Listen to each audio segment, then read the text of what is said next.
కొట్టేసిందో చిగురంతా ఇట్లా మామిడి పండు దొరికింది. అవ్వ నువ్వు తిను, ఎందుకంటే నువ్వు మా కడుపు సారిస్తాను.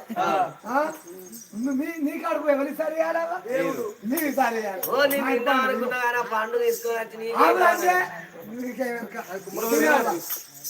సరే మరి తినుమని అపరంగి దాసి వాళ్ళు తెచ్చి ఆ తల్లి బుద్ధిగల తల్లి భూలక్ష్మీదేవికి ఇచ్చినప్పుడు తడివేడి దానం చేసింది ఆ తల్లి భూలక్ష్మీదేవి. పండు చేత పట్టుకున్నది కళ్ళ తల్లి చూడు భూలక్ష్మీదేవి. మరి ఒక కూరగిన్నెలు వెండుకున్నది ఆ పండు రసం. అయితే బంగారు కూరగిన్నెల మామిడి పండు మనం ఏం చేస్తాం, ఇట్లా కోస్తాం, కోసుకొని వక్కలు చేసుకొని తింటాం.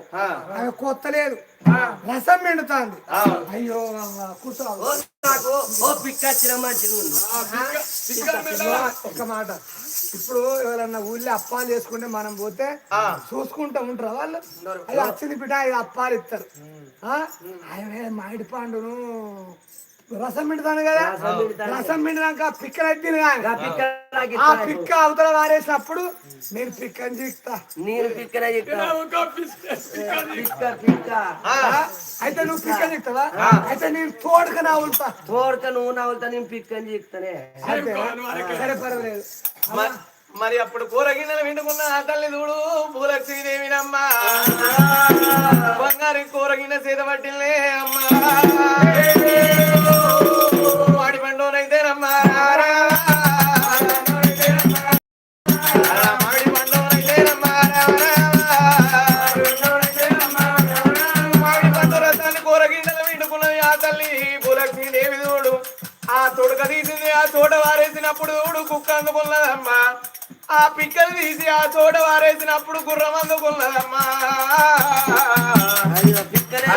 రసం నవ్వుతున్నదమ్మా, రసం నవ్వుతున్నదమ్మా. రసం తాగింది, ఆగింది, ఆ చోట పెట్టిందమ్మా. ఆ తల్లి చూడు భూలక్ష్మీదేవి అమరారా.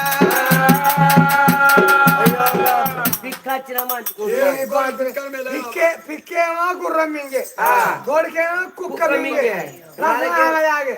ఆడ గిన్నెడ వారికి కడకర బొమ్మ, కడకర బొమ్మ దాసి ఏం చేసింది, ఈ బంగారు కోరిక రసం అంత అంటుకోదా మంచిగున్నది.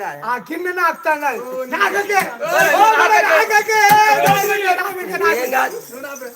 నాకు ఆ గిన్నె నాకి అడవారేసింది. గిన్నె తెల్ల గడినట్టు నాకింది. అవ్వ కుక్క నాకింది.